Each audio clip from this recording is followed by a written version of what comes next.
Warren me perguntou uma vez por que famílias ricas se desfazem em 3 gerações. Eu disse que a resposta está escondida em uma única decisão que os pais tomam inconscientemente. A decisão de proteger os filhos do dinheiro, de pagar por tudo sem explicar nada, de fazer do dinheiro um tabu, algo sujo sobre o qual não se fala à mesa. Essa decisão, que parece amor, é na realidade a fabricação sistemática da incompetência financeira. E a incompetência financeira carrega consigo um custo matemático brutal, que eu vou te mostrar nos próximos 60 minutos. Os números não mentem. Um estudo que acompanhou 5.000 famílias por 30 anos revelou algo devastador. Filhos que cresceram em casas onde não se falava de dinheiro acumularam, em média, 63% menos patrimônio aos 40 anos do que aqueles cujos pais falavam abertamente sobre finanças. 63%. Isso não é um erro de arredondamento, é a diferença entre ter 300 mil reais economizados e ter 111 mil. É a diferença entre se aposentar com dignidade e trabalhar até os 70 anos porque você não tem outra opção. Mas o custo real é mais profundo, porque esses jovens sem educação financeira não apenas acumulam menos riqueza, eles acumulam mais dívidas, têm um score de crédito pior, pagam juros de cheque especial mais altos, atrasam boletos com frequência, guardam menos para a reserva de emergência e, quando finalmente recebem uma herança, a maioria a desperdiça em menos de 5 anos. 70% das heranças somem em uma única geração. 90% desaparecem em 2. O dinheiro que os avós construíram por 50 anos evapora em menos de 10, porque os herdeiros nunca aprenderam a linguagem do dinheiro. Permita-me ser mais concreto sobre como os pais fabricam essa catástrofe. A primeira tática destrutiva: pagar tudo sem transparência. O filho cresce vendo que as coisas simplesmente aparecem. A comida está na mesa, as roupas no armário, o carro na garagem, a mensalidade da escola paga, o celular com 5G ilimitado.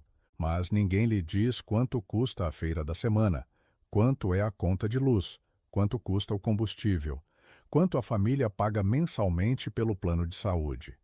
O jovem constrói um modelo mental totalmente descolado da realidade econômica. E quando esse jovem vira adulto, subestima todos os custos e superestima o próprio poder de compra. Em 2020, pesquisadores perguntaram a universitários entre 18 e 22 anos quanto achavam que seriam seus gastos mensais básicos morando sozinhos. Aluguel, comida, transporte, condomínio. A média das respostas foi de R$ 1.200. O custo real médio nas capitais brasileiras era de R$ 2.800, uma subestimação de 57%. Esses jovens achavam que podiam viver com menos da metade do custo real da vida. E ninguém os ensinou a calcular. Seus pais pagaram por tudo em silêncio por 20 anos, e agora esses jovens saíam para o mundo com uma bússola financeira completamente quebrada. A segunda tática destrutiva: evitar totalmente discussões sobre dinheiro. Tratar o dinheiro como um tabu, algo vulgar sobre o qual famílias educadas não discutem. Quando o filho pergunta quanto os pais ganham, a resposta é: isso não se pergunta. Quando pergunta quanto custou o apartamento, a resposta é: não se preocupe com isso. Quando pergunta por que não podem comprar algo, a resposta é: por que não? Sem uma explicação econômica real. A mensagem subliminar que essa criança recebe é clara. O dinheiro é misterioso, imprevisível e fora do seu controle. Não existe lógica, não existe matemática. Existe apenas sorte ou azar. Warren e eu observamos esse padrão por 60 anos, investindo em empresas familiares. As famílias onde o patriarca ou a matriarca falavam abertamente sobre margens, fluxo de caixa, rentabilidade sobre o capital, essas famílias mantinham o negócio florescendo por gerações. As famílias onde o dinheiro era um segredo, onde os filhos viam apenas o resultado final, mas nunca o processo, essas famílias vendiam o negócio na segunda geração, pois os herdeiros não tinham ideia de como as coisas funcionavam. A falta de transparência financeira mata as empresas, mata os patrimônios, mata a capacidade da família de manter a riqueza intergeracional. A terceira tática destrutiva: oferecer consumo no lugar de educação. Pais que não tiveram recursos quando eram crianças querem dar aos filhos tudo o que eles próprios não tiveram. Festas de aniversário caríssimas, eletrônicos novos todo ano, viagens para o exterior, roupas de grife, experiências que custam milhares de reais, e está tudo bem em querer presentear. Mas existe uma diferença brutal entre oferecer experiências e inocular hábitos de consumo descontrolado. Quando você dá sem limites, sem discussões sobre custo de oportunidade, sem o entendimento do jovem de que a escolha X significa abrir mão de Y, você treina um cérebro que espera gratificação instantânea, sem consequências. Neurocientistas estudaram isso. A criança que cresce recebendo tudo o que pede, sem ter que esperar, economizar ou escolher entre opções, desenvolve uma capacidade menor de controle de impulsos no córtex pré-frontal, uma capacidade menor de adiar a gratificação. E a capacidade de adiar a gratificação é o melhor preditor individual para o sucesso financeiro a longo prazo. Melhor que o QI, melhor que o nível de escolaridade dos pais, melhor que qualquer outra variável. O famoso experimento do marshmallow provou isso há 50 anos e foi repetido centenas de vezes. Crianças que conseguem esperar 15 minutos por 2 doces, em vez de comer um imediatamente, têm, 30 anos depois, mais economias, menos dívidas e um patrimônio líquido maior. Mas os pais modernos treinam exatamente o oposto. Treinam cérebros que não conseguem esperar. E esses cérebros, quando se tornam adultos com cartões de crédito, compram tudo parcelado, financiam televisões, financiam celulares, financiam férias, financiam móveis e depois se perguntam por que o salário de R$ 5.000 por mês não dá. Daria perfeitamente se não estivessem pagando juros abusivos em compras impulsivas de 2 anos atrás. Permita-me mostrar o custo acumulado desse fenômeno. O adulto médio que financia pequenas compras por 20 anos, digamos, entre os 25 e os 45 anos, paga aproximadamente R$ 42.000 apenas em juros. 42.000. Esse não é o custo das compras. São apenas os juros, o dinheiro que você dá aos bancos porque não pôde esperar. Agora compare isso com o que teria acontecido se, em vez de pagar juros, você tivesse investido esses R$ 42.000. Fracionado em 20 anos, são R$ 2.100 por ano ou R$ 175 por mês. Se você investir R$ 175 por mês por 20 anos, com a Selic, ou um CDI a 8%, termina com R$ 102.000. A diferença entre pagar juros e recebê-los é de R$ 144.000 em 20 anos. Essa é a diferença entre um cérebro treinado para esperar e um cérebro treinado para o consumo instantâneo. A quarta tática destrutiva, e esta é particularmente venenosa, os pais dão um exemplo contrário ao que pregam. Dizem: você precisa economizar enquanto gastam mais do que ganham. Dizem: dívida é ruim, mantendo o rotativo do cartão todo mês. Dizem: é preciso planejar o futuro sem ter um fundo de emergência. Filhos não aprendem com o que os pais dizem. Eles aprendem com o que os pais fazem. E se veem que o pai troca de carro a cada 3 anos com um financiamento de 60 meses, aprendem que isso é o normal. Se veem que a mãe paga apenas o mínimo da fatura, aprendem que isso é o normal. Se veem que os pais brigam por causa de dinheiro no fim de todo mês, aprendem que o dinheiro é estressante, imprevisível e deve ser evitado. Estudos longitudinais que acompanham famílias por décadas mostraram uma correlação de 0,05 72 entre os hábitos financeiros dos pais e os hábitos dos filhos 20 anos depois. 0,72 é uma correlação brutal. Significa que o comportamento financeiro dos pais explica mais de 50% da variação no comportamento dos filhos. Se os pais economizam 15% da renda, os filhos provavelmente economizarão cerca de 11 ou 12%. Se os pais economizam zero, os filhos provavelmente economizarão zero ou menos. O exemplo não é uma parte da educação. O exemplo é a educação inteira.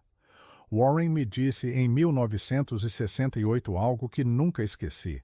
Ele disse que, se você quer saber como seus filhos terminarão financeiramente, não olhe para o que você diz a eles. Olhe para o seu próprio extrato bancário. Olhe para a sua relação com o dinheiro, porque é isso que eles estão aprendendo, não as suas palavras. As suas ações, seus silêncios, suas decisões quando você acha que eles não estão olhando. A quinta tática destrutiva: substituir a educação pela herança. Pais que possuem patrimônio dizem aos filhos: um dia tudo isso será seu. A casa, a empresa, os investimentos, as aplicações, e então não ensinam o jovem a manter essa riqueza. Não o ensinam a gerar renda. Não o ensinam a investir. Não o ensinam a controlar gastos. Não o ensinam a tomar decisões financeiras sob pressão. Então o filho cresce esperando receber dinheiro, mas sem a habilidade de segurá-lo. E quando finalmente recebe a herança, não sabe o que fazer com ela. As estatísticas sobre a destruição de heranças são assustadoras. 70% das famílias ricas perdem o patrimônio na segunda geração. 90% perdem na terceira. 3 gerações. Do avô que construiu a fortuna trabalhando 60 horas por semana durante 40 anos, ao neto que a desperdiça em menos de uma década porque nunca aprendeu o valor do dinheiro. Um provérbio chinês resume isso de forma brutal: da riqueza à pobreza em 3 gerações. A primeira geração constrói, a segunda mantém, a terceira destrói, e o destruidor é o pai da segunda geração que não educou a terceira. Mas aqui está a parte que ninguém calcula. O custo desse erro não é apenas a herança perdida, é a riqueza que o filho nunca construirá sozinho, esperando pela herança. O jovem que cresce sabendo que vai herdar 2 milhões de reais tem uma motivação menor para desenvolver habilidades de geração de renda, uma motivação menor para viver abaixo de suas possibilidades, uma motivação menor para investir, porque ele já sabe que em algum momento o dinheiro virá. Então vive em um estado de semidependência, gasta mais do que deveria, economiza menos do que poderia, investe menos do que precisa, e quando recebe finalmente esses 2 milhões, não tem os hábitos ou as habilidades necessárias para mantê-los. Em 5 anos, dos 2 milhões, restam 800 mil. Em 10 anos, 300 mil. E aos 60 anos está na mesma situação financeira de alguém que nunca herdou nada, com a diferença de que é 20 anos tarde demais para começar a construir do zero. Vou te contar uma história real que observei na Berkshire. Em 1992, conheci uma família que era dona de uma transportadora avaliada em cerca de 40 milhões de dólares. O fundador, então com 68 anos, tinha 3 filhos com idades entre 35 e 40 anos. Nenhum trabalhava na empresa. Todos os 3 tinham cargos bem remunerados, mas nenhum criara o próprio capital. Viviam bem, mas dependiam do salário.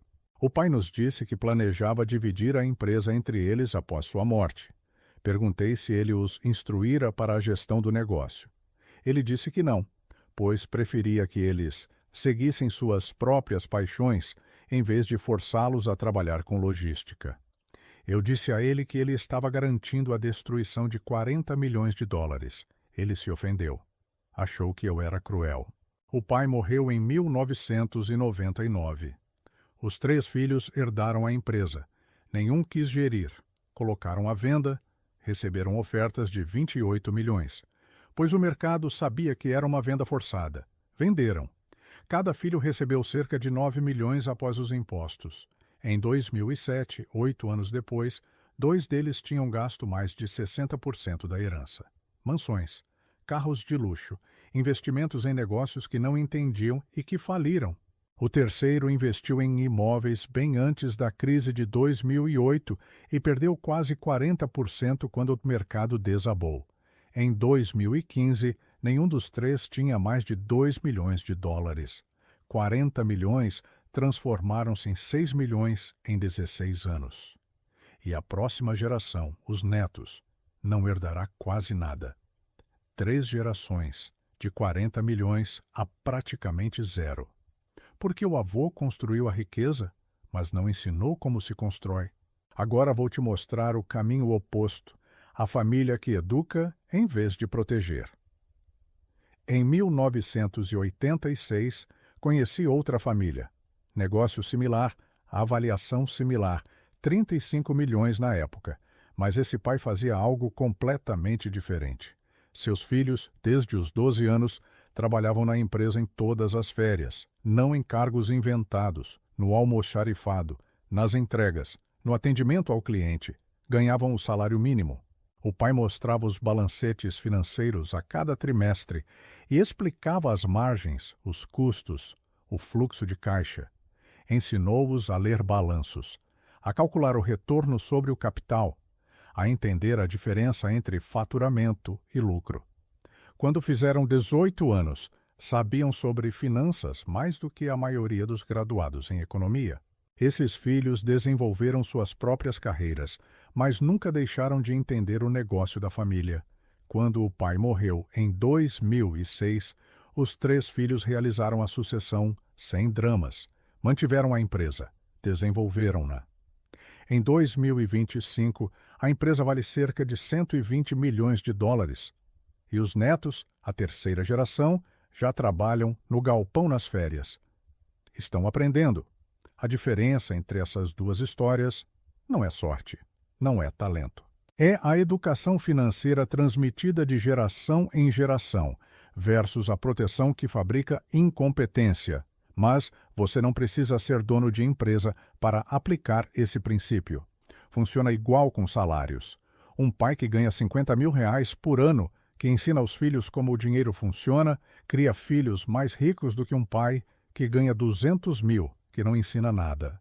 Porque o filho educado começa a investir cedo, evita dívidas destrutivas, vive abaixo de suas posses e acumula capital de forma constante. O filho protegido começa tarde, acumula dívidas, gasta até o limite da renda e chega aos 50 anos sem ativos reais. Permita-me dar os números exatos desse contraste. Jovem A, os pais ganham 50 mil por ano. Ensinam finanças para ele desde os 8 anos. Aos 22 anos, quando começa a trabalhar ganhando 35 mil por ano, ele já sabe como funcionam os juros compostos. Guarda imediatamente 15% da sua renda. R$ 525 por mês. Investe em um fundo de índice simples ou em renda fixa. Vive com o que sobra. Aos 65 anos, assumindo que seu salário cresceu com a inflação e ele manteve sempre os 15%, ele tem cerca de 2 milhões e 400 mil reais. Isso com um salário que começou em 35 mil. Jovem B. Os pais ganham 200 mil por ano. Nunca o ensinam finanças. Pagam tudo até os 25 anos. Quando começa a trabalhar, ganha 60 mil por ano. Quase o dobro do jovem A. Mas ele não sabe gerir dinheiro, aluga um apartamento caro, compra um carro novo financiado, usa cartões de crédito. Não começa a poupar seriamente até os 35 anos, quando finalmente se assusta ao ver que não tem nada guardado. Começa a investir 10%. R$ 600 por mês, mais do que o jovem A, mas com 13 anos de atraso. Aos 65 anos, ele tem cerca de 900 mil reais. O jovem A, que ganhou menos a vida toda, termina com uma fortuna quase 3 vezes maior que a do jovem B. A diferença não é a renda, é a educação. E isso não é teoria. Estudos que acompanharam milhares de pessoas por 40 anos demonstraram exatamente esse padrão. O nível de escolaridade dos pais e a renda deles têm uma correlação fraca com a riqueza final dos filhos. Uma correlação forte, constante e repetível existe com o conhecimento financeiro dos filhos aos 18 anos. Se aos 18 você entende juros compostos, inflação, orçamento e dívida, suas chances de ter mais de R$ 1 milhão aos 60 anos são de 38%. Se não entende esses conceitos aos 18, suas chances caem para 7%. A diferença entre 38% e 7% é puramente a educação financeira recebida na juventude. Mas aqui está o problema. A maioria dos pais não ensina finanças porque eles próprios não as entendem. Não é má vontade, não é negligência deliberada, é incompetência herdada. O pai não sabe como funcionam os juros compostos porque o avô nunca o ensinou. Então ele não pode ensinar o próprio filho. E o ciclo continua. 3 gerações de analfabetismo financeiro. 3 gerações de trabalho duro, ganhando dinheiro decente e terminando na pobreza. Porque trabalho duro sem entender de dinheiro é como remar forte na direção errada. Quanto mais esforço você faz, mais longe chega do objetivo correto. Então, o que faz um pai que quer quebrar esse ciclo? Vou te dar um método concreto. Não é complicado. Não exige que você seja economista. Exige apenas honestidade e consistência. Primeira regra: fale sobre dinheiro em voz alta. Quando o filho tem 6 ou 7 anos, já pode entender conversas básicas. Quando for ao supermercado, fale sobre preços. Mostre que escolher um cereal mais caro significa menos dinheiro para outra coisa. Quando pagar as contas, faça isso na presença dele. Mostre a conta de luz.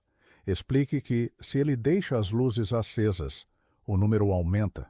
Conecte a causa ao efeito. Quando tiver que escolher entre 2 gastos, explique a escolha. Este ano podemos viajar ou comprar móveis novos, mas não os 2. Deixe que ele veja que o dinheiro é finito e cada decisão implica uma renúncia. Quando o filho tem 10 ou 11 anos, suba o nível. Mostre o orçamento completo da casa. Quanto os pais ganham, quanto vai para o aluguel ou financiamento, quanto para a comida, quanto para o transporte, quanto para a poupança. Deixe-o ver os números reais. Muitos pais têm medo de fazer isso porque acham que os filhos vão ficar preocupados ou contar os números na escola. Se a sua situação financeira é vergonhosa, o problema não é mostrá-la. O problema é a existência dela. E se os números são bons, não há motivo para escondê-los.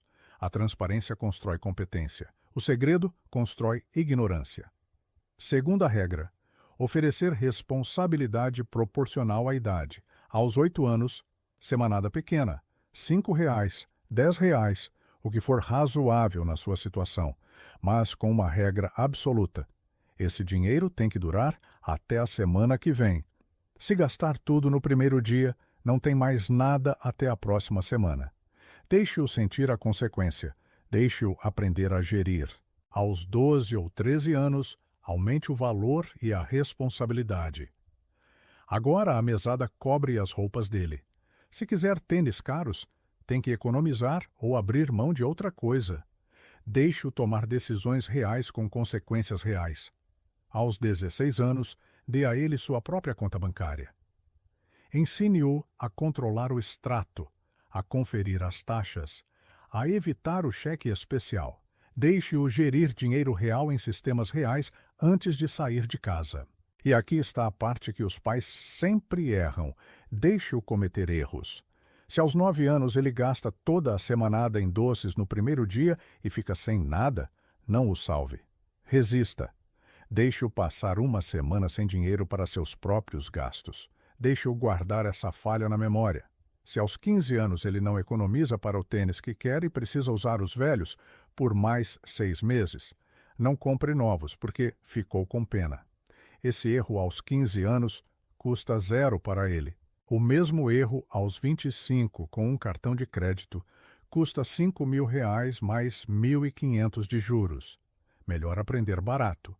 Ensine pelo exemplo, não por palavras. Se você quer que seu filho economize, mostre que você economiza. Não diga, economizar é importante, gastando tudo o que ganha. Abra uma conta de investimentos e mostre a ele como ela cresce. A cada 3 meses, sente com ele e mostre o extrato. Olha, tínhamos R$ 12.000 em janeiro. Agora, em abril, temos 12.900. Esses R$ 900 apareceram porque deixamos o dinheiro trabalhar. Não fizemos nada. O dinheiro cresceu sozinho. Deixe-o ver isso se repetindo trimestre após trimestre, ano após ano. Deixe-o entender visceralmente que o dinheiro pode trabalhar para você se você deixar. Em 1976, quando meu filho tinha 14 anos, abri uma conta para ele na Berkshire. Comprei 10 ações a $180 cada, $1.800. Expliquei que essas ações eram parte de um negócio real, não um papel abstrato. Que Warren e eu geríamos aquele negócio, esforçando-nos para que fosse mais valioso a cada ano. Mostrei o relatório anual. Expliquei o que significava valor patrimonial, o que significava retorno sobre o capital. Ele não entendeu tudo de uma vez. Não importava. O importante era que via os números mudando. Em 1980, 4 anos depois, aquelas 10 ações valiam cerca de $4.000. 1.800 transformaram-se em 4.000 sem nenhum esforço dele. Perguntei o que ele aprendera. Ele me disse algo que nunca esqueci. Ele disse que aprendera que esperar é uma habilidade valiosa. 4ª regra: educação formal sobre os 3 pilares. Quando o filho tem 15 ou 16 anos, já pode operar com conceitos mais sofisticados. Ensine-lhe os 3 pilares que determinam qualquer resultado financeiro. Pilar 1. Juros compostos. Sente-se com uma calculadora ou uma planilha Excel. Mostre o que acontece com R$ 1.000 a 8% por 10 anos. 20, 30, 40. Deixe-o ver a curva exponencial. Deixe-o entender que o crescimento não é linear. Nos primeiros 10 anos, 1.000 viram 2.159. Parece lento. Na segunda década, 2.159 viram 4.660. O dobro da primeira década. Na terceira década, 4.660 viram 10.062. De novo, mais que o dobro. E na quarta década, 10.062 viram 21.725. A maior parte do crescimento ocorre no final. Por isso, começar cedo muda tudo. Pilar 2. Inflação. Ensine-lhe que os números nominais mentem. Se o seu dinheiro cresce 5%, mas a inflação é de 3%, seu crescimento real é de apenas 2%. Mostre exemplos históricos. No Brasil, no início dos anos 90, a inflação foi gigantesca. Se você guardava dinheiro vivo, perdia quase tudo em pouco tempo. Mesmo agora, com uma inflação de alguns pontos, o poder de compra do dinheiro derrete. Deixe-o entender que não fazer nada não é neutro. É um prejuízo. Pilar 3. Custo de oportunidade. Este é o mais difícil de ensinar, porque é invisível. Cada escolha que você faz com o dinheiro fecha outra opção. Se você gasta R$ 5.000 a mais num carro luxuoso do que precisava, não perde apenas 5.000. Perde o que esses 5.000 teriam gerado em 40 anos. A 8%, 5.000 transformam-se em R$ 108.696 em 40 anos. Então aquele carro luxuoso não te custou 5.000. Te custou 108.000. Esse é o custo real. O custo de oportunidade. A maioria das pessoas nunca calcula isso, por isso compram carros que não podem pagar, casas de que não precisam, viagens de que não lembram e terminam pobres. A 5ª regra, e esta é brutal, mas necessária. Faça seu filho participar da construção do patrimônio da família. Não prometa que um dia tudo será dele sem pedir que contribua para isso agora. Se você tem uma empresa, deixe-o trabalhar nela. Se tem investimentos, ensine-o a analisar as empresas. Se tem imóveis, ensine-lhe a manutenção, a gestão de inquilinos, os impostos. Deixe-o sentir que o patrimônio não é algo que cai do céu. É algo que se constrói através de decisões difíceis, trabalho consistente e disciplina que a maioria não possui. Na Berkshire, Warren e eu vimos isso centenas de vezes. Famílias em que a segunda geração trabalha no negócio desde cedo, mesmo que depois escolha outra carreira, mantêm a riqueza. Famílias em que a segunda geração aparece apenas para receber os dividendos, destroem a riqueza. A diferença não é o amor. Ambas as famílias amam seus filhos. A diferença é o respeito. As primeiras famílias respeitam seus filhos o suficiente para exigir competência. As outras os tratam como inválidos que precisam de proteção eterna. Agora, vou te mostrar algo que poucos pais calculam: o custo matemático acumulado de cada ano de atraso na educação financeira. Se seu filho aprende essas regras aos 12 anos e começa a investir quantias pequenas a partir dos 18, digamos R$ 100 por mês durante a faculdade, aos 65 anos ele tem cerca de R$ 650 mil, assumindo 8% ao ano. Se aprende as mesmas regras aos 18 anos e começa aos 25 com a mesma quantia, termina com 350 mil. Se aprende aos 25 e começa aos 30, termina com 210 mil. Cada ciclo de atraso de 6 ou 7 anos reduz o resultado final quase pela metade, de 650 mil para 350 para 210. O custo da falta de educação precoce não é abstrato, é literal e calculável. Mas existe algo ainda mais brutal: o custo psicológico. Um jovem que chega aos 25 anos sem entender de dinheiro se apresenta diante do mercado de trabalho com um defeito cognitivo permanente. Não sabe negociar o salário, não sabe avaliar os benefícios, não sabe calcular quanto precisa ganhar para viver como deseja, não sabe quanto precisa economizar para a aposentadoria. Não conhece a diferença entre um ativo e um passivo. Não sabe ler um balanço financeiro. Não sabe como funciona um financiamento imobiliário. Não sabe calcular o custo real da dívida. Joga um jogo complexo sem conhecer as regras. E o jogo não perdoa a ignorância. Estudos sobre o estresse financeiro mostram que o analfabetismo financeiro gera uma ansiedade crônica comparável a doenças graves. Pessoas que não entendem de dinheiro gastam em média 3 horas por semana se preocupando com ele. Isso significa 156 horas por ano, 6 dias inteiros da sua vida a cada ano dedicados à preocupação improdutiva. E essa preocupação não melhora a sua situação. Apenas te paralisa, porque ansiedade sem entendimento não produz soluções, produz medo. E o medo produz decisões ruins. Você vende quando deveria comprar, compra quando deveria esperar. Permanece em um emprego que odeia porque teme a perda da renda. Evita investimentos que poderiam te enriquecer porque não os entende. O analfabetismo financeiro não te torna apenas pobre, te torna infeliz. Warren me contava uma vez sobre um funcionário genial que trabalhou na Berkshire nos anos 80. Engenheiro, QI acima de 140, capaz de resolver problemas técnicos complexos que outros nem ousavam tocar, mas ganhava 45 mil por ano e vivia com 47 mil.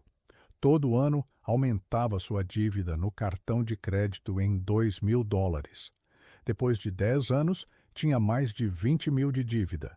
Warren ofereceu ajuda, perguntou por que ele gastava mais do que ganhava. O homem disse que não sabia. Simplesmente as contas nunca batiam no fim do mês. Warren sentou-se com ele em uma tarde. Revisaram cada gasto. Descobriram que o homem gastava $800 por mês comendo fora. 9.600 por ano. Se tivesse cozinhado em casa, teria gasto talvez 300 por mês. 3.600 por ano.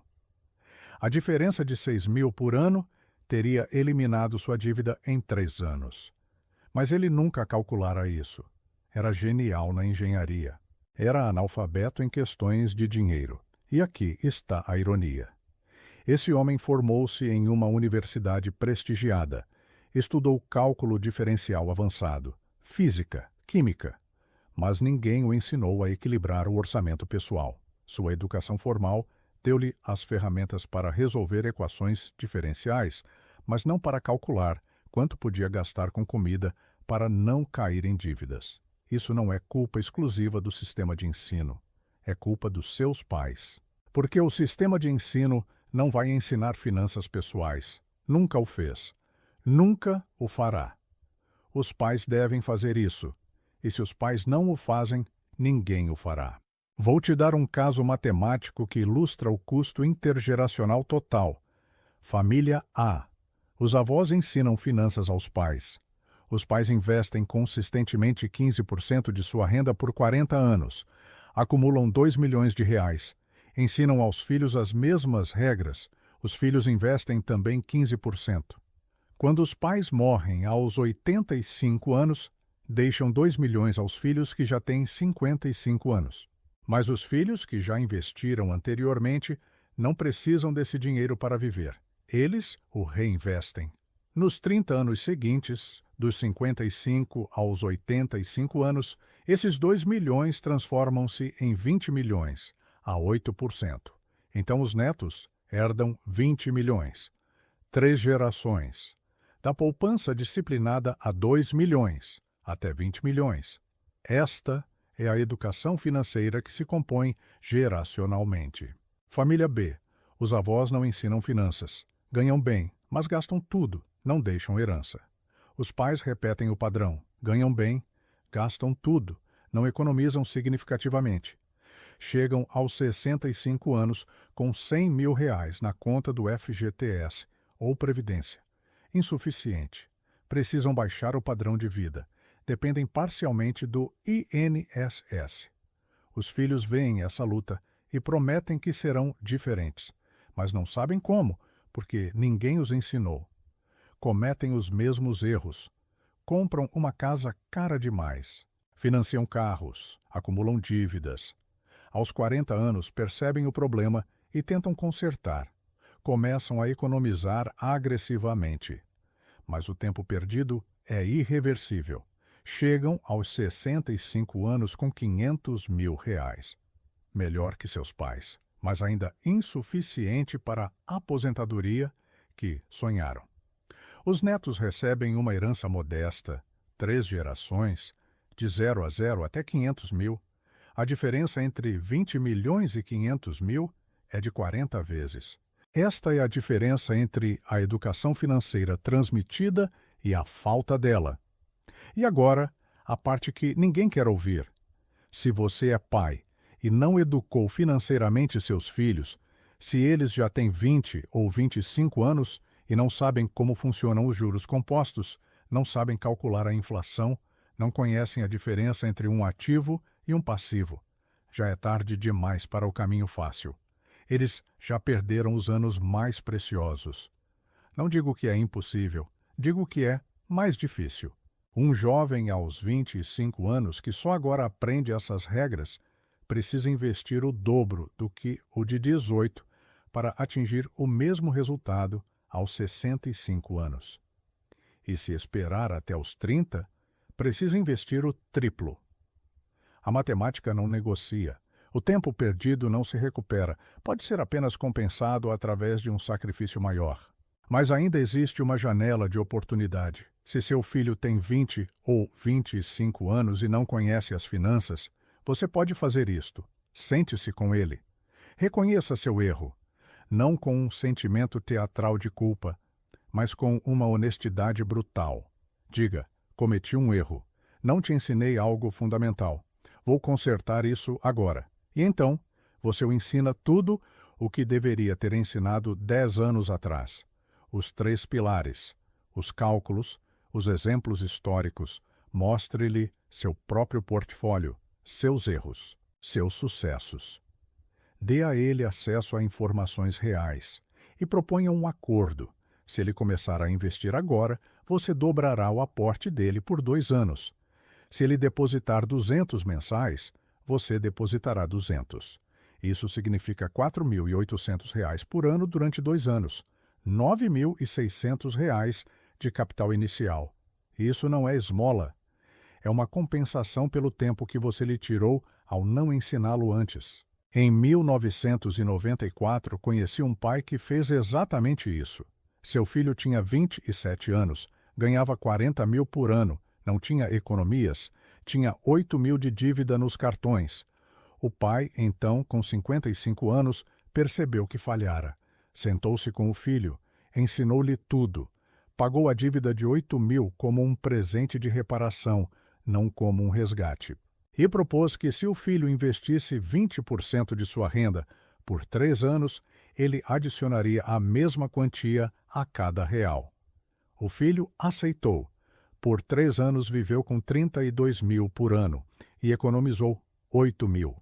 O pai adicionava outros 8 mil a cada ano, 16 mil por ano por 3 anos, 48 mil reais de capital inicial. O filho continuou o investimento de 20% depois desses 3 anos. 30 anos depois, em 2024, esse filho tinha 2.400.000 reais. A intervenção aos 27 anos salvou o seu futuro financeiro, mas teria sido muito mais fácil se tivesse começado aos 18 anos. A pergunta que você deve se fazer é: em qual família você quer estar? Na que transmite competências ou na que transmite dependência? Porque não existe meio termo. Ou você ensina seus filhos como o dinheiro funciona, ou os condena a repetir seus erros. E os filhos deles repetirão os erros deles. E em 3 gerações, qualquer patrimônio que você construiu desaparecerá. Não porque seus descendentes sejam burros, mas porque são analfabetos na única linguagem que determina a liberdade econômica. Warren e eu vivemos o suficiente para ver isso se repetir centenas de vezes. Famílias ricas que se destroem, famílias pobres que se erguem. E a variável que separa ambos os destinos não é o dinheiro inicial. É a educação financeira transmitida dos pais para os filhos. Um pai pobre que ensina finanças cria filhos ricos. Um pai rico que não ensina cria filhos que desperdiçam. Isso não é uma opinião. É uma observação repetida por 60 anos investindo em empresas familiares. Agora vou aprofundar o aspecto que a maioria ignora: o custo psicológico da dependência financeira prolongada. Quando um pai paga tudo para o filho até os 25 ou 30 anos, não apenas o priva da educação financeira, ele o priva do sentimento de autonomia. O filho interioriza a crença de que não é capaz de se sustentar sozinho, que precisa de apoio externo, que o mundo é caro demais, difícil demais, complexo demais para se virar nele. Essa narrativa interior torna-se uma profecia autorrealizável. O jovem não desenvolve a confiança em sua capacidade de gerar renda e de geri-la porque nunca foi obrigado a fazê-lo. Psicólogos que estudam o desenvolvimento de jovens adultos encontraram uma forte correlação entre independência financeira, precoce e saúde mental a longo prazo. Jovens que se sustentam sozinhos a partir dos 22 ou 23 anos relatam menos ansiedade, maior satisfação no trabalho e uma autoestima melhor aos 35 anos do que aqueles cujos pais continuaram a pagar as despesas principais até os 28 ou 30 anos. A diferença se mantém mesmo considerando o nível de renda. Não importa quanto ganham, importa a experiência de se sustentarem sozinhos. Essa experiência constrói algo que o dinheiro dos pais não pode comprar: a resiliência psicológica.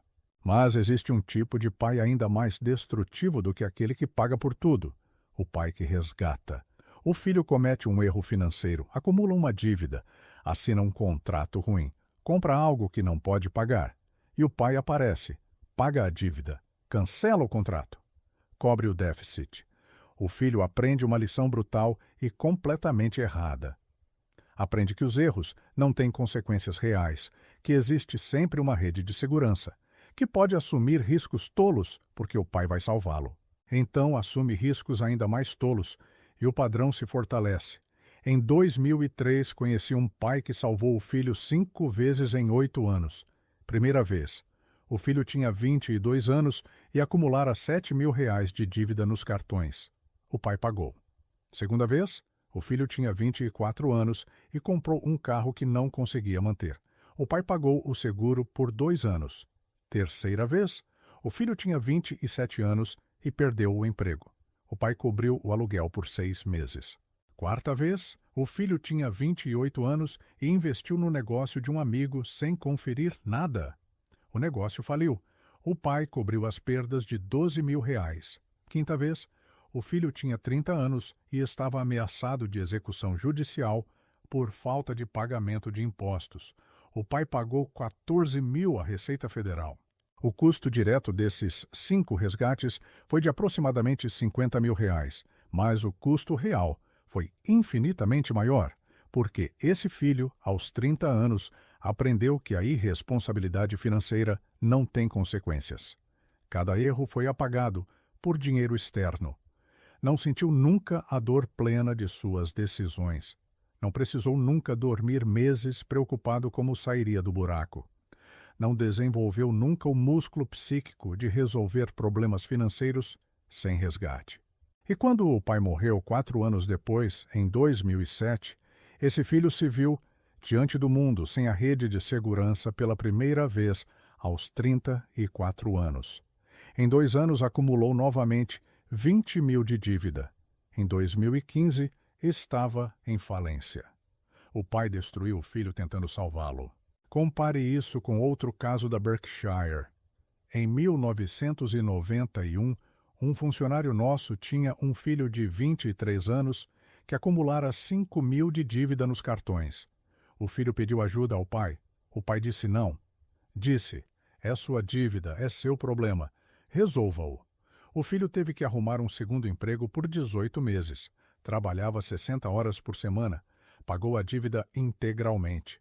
Nunca mais teve saldo negativo no cartão. 30 anos depois, esse homem tem um patrimônio líquido que supera R$ 1 milhão. A diferença entre esses 2 casos não é o talento, não é a educação formal. É o fato de que um sentiu as consequências reais e o outro não. Agora permita-me mostrar o custo matemático acumulado do resgate crônico. Quando um pai resgata consistentemente, não perde apenas o dinheiro do resgate, perde o crescimento que aquele dinheiro teria gerado, e o filho perde toda a riqueza que teria construído se tivesse desenvolvido a disciplina. Volto ao pai que gastou 50.000 nos 5 resgates em 8 anos. Se em vez de resgatar, tivesse investido esses 50.000 a 8% pelos 30 anos seguintes, até sua morte, eles teriam crescido para R$ 503.630. Foi quanto o resgate custou ao patrimônio dele. Mas o filho, não desenvolvendo a disciplina, acumulou em média 15.000 de dívida perpétua nesses mesmos 30 anos, pagando cerca de 2.500 anuais de juros. 75.000 em juros pagos, sem redução do capital. Portanto, o custo total desses 5 resgates foi de 503.000 que o pai não deixou, mais 75.000 que o filho pagou inutilmente, mais a riqueza que o filho nunca construiu por falta de disciplina. Conservadoramente falando, R$ 1 milhão da riqueza da família evaporou porque o pai não conseguiu dizer não. E aqui reside a verdadeira crueldade. Esse pai acreditava ser bom, acreditava estar ajudando, acreditava que sua função como pai era proteger o filho do sofrimento, mas confundiu proteção com paralisia, confundiu amor com facilitação da patologia. O amor verdadeiro às vezes diz não, permite que o filho caia, permite que sinta o golpe, porque esse golpe ensina. E o que ele ensina não pode ser aprendido de outra forma. Warren me disse em 1987 algo que se encaixa perfeitamente aqui. Ele disse que as melhores lições de investimento aprendeu perdendo dinheiro, não lendo sobre perdas, não ouvindo histórias sobre perdas, perdendo seu próprio dinheiro em seus próprios erros. Aquelas perdas gravaram lições que 40 anos depois ainda influenciavam suas decisões. Se o pai dele o tivesse resgatado cada vez que cometesse um erro de investimento como jovem, Warren nunca teria desenvolvido o critério que o tornou o melhor investidor do século XX. A dor ensina. A proteção contra a dor fabrica incompetência. Mas agora te dou o lado oposto, o pai que abandona totalmente, que não ensina nada, não orienta nada, e quando o filho falha, diz, é a vida dele, que aprenda sozinho. Esse pai é tão destrutivo quanto o que resgata. Porque aprender sozinho, sem contexto, sem modelo, sem informação, é incrivelmente caro. O filho cometerá erros que poderiam ser evitados com uma educação básica, pagará juros que não precisava pagar, perderá anos em direções erradas, repetirá os erros que seus pais já cometeram. O caminho do meio correto é: eduque intensamente, mas não resgate. Dê as informações, as ferramentas, os modelos mentais, mas deixe que eles tomem as próprias decisões. E quando essas decisões trouxerem consequências negativas, deixe que eles as sintam plenamente. Em 1978, meu filho quis comprar uma moto. Tinha 19 anos. Economizara $2.000 trabalhando no verão. Expliquei os custos totais. Não apenas o preço da moto, o seguro, que para um jovem de 19 anos era brutalmente caro, a manutenção, o combustível, a depreciação. Mostrei a ele que os $2.000 que economizara cobriam a compra, mas não os custos de operação no primeiro ano. Disse a ele que, se comprasse a moto, teria que continuar trabalhando para mantê-la, e isso afetaria seus estudos. Sugeri que pegasse esses $2.000, investisse, esperasse 3 anos e só então decidisse se ainda queria a moto. Fiz as contas para ele. 2.000 a 8% por 3 anos transformariam-se em 2.519. Poderia comprar uma moto melhor, seminova, mas em bom estado, e teria dinheiro para a manutenção. Ele decidiu comprar a moto imediatamente. Não o resgatei. Não paguei o seguro. Não cobri os reparos. No primeiro ano, teve que trabalhar 25 horas por semana para manter a moto. Suas notas caíram. Estava estressado. Depois de 14 meses, vendeu a moto por $1.300. Perdeu 700 na compra e, provavelmente, outros 1.500 em custos operacionais. $2.200 evaporaram. Perguntou-me se eu sentia satisfação por estar certo. Eu disse que não se tratava de estar certo. Tratava-se de que agora ele tinha uma informação visceral que nunca esqueceria. Aprendeu o custo de oportunidade. Aprendeu que ativos que perdem valor te tornam mais pobre. Aprendeu que o custo da posse é muito maior que o preço de compra. Essas lições custaram-lhe $2.200 aos 19 anos. A mesma lição aos 30 anos, com um carro, custar-lhe-ia $20.000. Aprendeu barato. 20 anos depois, em 1998, esse filho comprou sua primeira casa. Comprou-a abaixo de suas possibilidades. Uma casa modesta que podia pagar confortavelmente. Os amigos perguntaram-lhe por que não comprava algo melhor, se o banco lhe concedera um crédito 2 vezes maior. Ele lhes disse que aprendera na moto que ativos caros te escravizam. Prefere ter flexibilidade financeira a uma casa impressionante. Pagou essa casa modesta integralmente em 12 anos. Agora é o proprietário absoluto de seu imóvel. Não tem hipoteca. Seus amigos, que compraram casas caras, Ainda pagam financiamentos 30 anos depois. A lição da moto valeu cada centavo. Portanto, o equilíbrio correto é educação sem resgate, informação sem proteção, orientação sem ingerência, modelo sem imposição. Você mostra os números, explica as consequências, dá as ferramentas de cálculo, mas deixa que eles decidam. E quando decidem errado, deixa que paguem o preço. Porque esse preço aos 16, 18 ou 20 anos é suportável. O mesmo preço aos 40 ou 50 anos é devastador. Agora te levarei a outro nível de análise, o custo fiscal do analfabetismo financeiro em massa. Quando milhões de pessoas chegam aos 65 anos sem um patrimônio suficiente para a aposentadoria, o que acontece? Tornam-se um fardo fiscal. Dependem de programas governamentais, aposentadoria do Estado, assistência médica, auxílio moradia. O custo desses programas é coberto pelos impostos daqueles que economizaram. Portanto, o analfabetismo financeiro não é apenas um problema individual, é um problema sistêmico. Uma sociedade em que 80% da população é analfabeta financeira termina por redistribuir a riqueza dos disciplinados para os indisciplinados através de impostos. Os números no Brasil mostram isso brutalmente. Uma parte imensa dos aposentados baseia-se no INSS como quase única fonte de renda. Trabalharam 40 anos e não acumularam nada. Por quê? Porque ninguém os ensinou. Não lhes ensinaram na escola. Não lhes ensinaram os pais. Não lhes ensinou a cultura, então trabalharam duro, ganharam decentemente e gastaram tudo. Ano após ano, década após década. E agora, aos 70 anos, vivem de uma aposentadoria modesta e perguntam-se o que fizeram de errado. A resposta é simples: ninguém os ensinou a diferença entre renda e riqueza. Acharam que ganhar alguns milhares de reais por mês significava que tudo estava bem.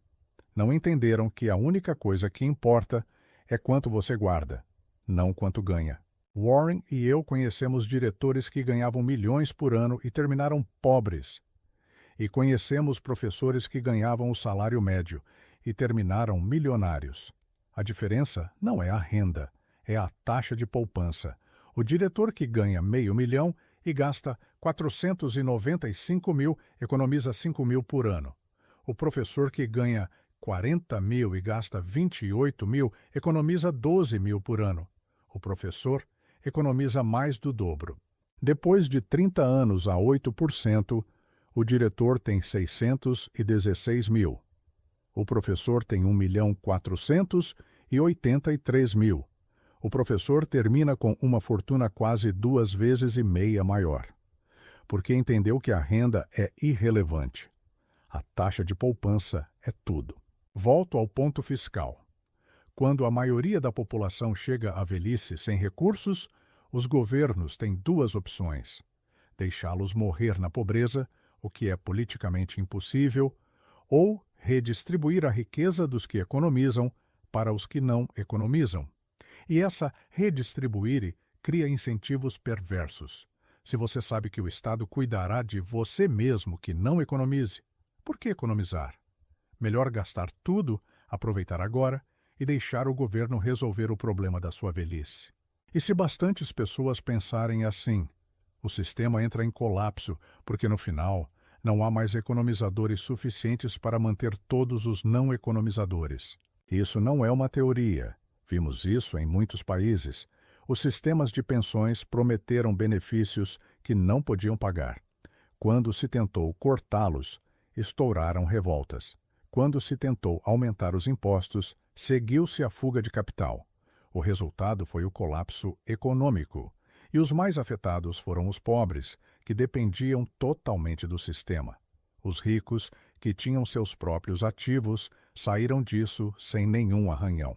Os pobres que não economizaram porque confiavam no Estado, perderam tudo. Portanto, a educação financeira não é apenas um benefício individual, é uma estabilidade sistêmica. Uma sociedade de economizadores disciplinados não precisa de programas massivos de ajuda. Uma sociedade de consumidores impulsivos colapsa finalmente sob o peso das promessas sem cobertura. E quando isso acontece, os filhos e netos dos que não economizaram pagam o preço, porque a dívida pública transforma-se em impostos futuros. Praticamente, você força a geração seguinte a pagar pela sua incapacidade de cuidar de si mesmo. E agora a pergunta incômoda. Se sabemos que o analfabetismo financeiro é tão destrutivo, por que não se ensina nas escolas? A resposta é complexa, mas resume-se a isto. As escolas são concebidas para produzir empregados, não capitalistas. Ensinam-te a trabalhar pelo dinheiro, não a fazer o dinheiro trabalhar para ti. Ensinam-te a seguir instruções, não a tomar decisões financeiras independentes. Ensinam-te a história das batalhas de 200 anos atrás, mas não te ensinam como funciona um financiamento imobiliário. Ensinam-te a poesia do século XIX, mas não te ensinam a calcular o retorno do investimento. Não digo que a história e a poesia sejam inúteis. Digo que são insuficientes.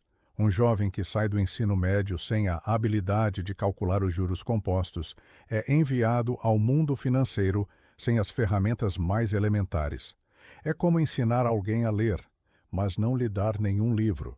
A habilidade existe, mas não tem aplicabilidade prática porque falta o contexto. Se as escolas não ensinam isso, quem carrega a responsabilidade? Os pais. Totalmente, exclusivamente. É sua tarefa como pai dar ao seu filho as ferramentas que o sistema de ensino não oferece. E se você mesmo não as tem, sua tarefa é aprendê-las primeiro, para poder ensiná-las depois. Não pode delegar isso. Não pode esperar que outro o faça, porque ninguém mais tem o incentivo correto. Os professores ensinam o que pede o programa. Os bancos querem que seus filhos se endividem, porque é assim que ganham. As operadoras de cartões de crédito querem que eles gastem, porque é assim que cobram juros. Ninguém no sistema tem o interesse de ensinar independência financeira a seus filhos, apenas você. E se não o fizer, seu filho aprenderá as finanças da forma mais cara possível, através de erros, aprendendo pela acumulação de dívidas, aprendendo pela perda dos anos de crescimento composto, aprendendo por ser explorado por cada instituição financeira que encontrar, e até que aprenda, já será tarde demais. Já terá perdido uma década ou duas de tempo composto. Já terá hábitos destrutivos enraizados, terá um padrão mental de consumo que será muito difícil de quebrar. Dar-te-ei o cálculo final que resume o custo total da falta de educação. Jovem A. Educado financeiramente desde os 12 anos. Começa a investir aos 18 anos. Investe 15% da renda por 47 anos. Termina com cerca de 3.200.000 reais. Jovem B. Não educado. Começa a investir aos 35 anos. Investe 20%, mais que o jovem A, por 30 anos. Termina com 1.100.000. A diferença é de 2.100.000 reais. Esta diferença é o custo de 17 anos de ausência de educação financeira, mas há mais. O jovem A provavelmente acumulou menos dívida toda a vida. Digamos que evitou 20.000 de dívida nos cartões porque entendia os juros. A 20% por 30 anos, economizou cerca de 80.000 em juros. O jovem B provavelmente tomou decisões imobiliárias mais caras, não calculando os custos de oportunidade. Digamos que comprou uma casa 100.000 mais cara do que precisava. Financiou essa diferença por 30 anos. A 8%, pagou cerca de 90.000 em juros adicionais. Somando tudo, o jovem não educado não tem apenas um patrimônio 2.100.000 menor, mas pagou também cerca de 170.000 a mais em juros inúteis. O custo total da falta de educação financeira é de cerca de 2.300.000 reais. Este é o preço da ignorância financeira transmitida dos pais para os filhos. E aqui a maioria dos pais defende-se, mas eu quero que meu filho aproveite a juventude, não quero que tenha uma obsessão por dinheiro. Esta é uma falsa dicotomia. A educação financeira não significa viver em privações, significa viver com consciência. Significa saber quanto se pode gastar sem comprometer o futuro.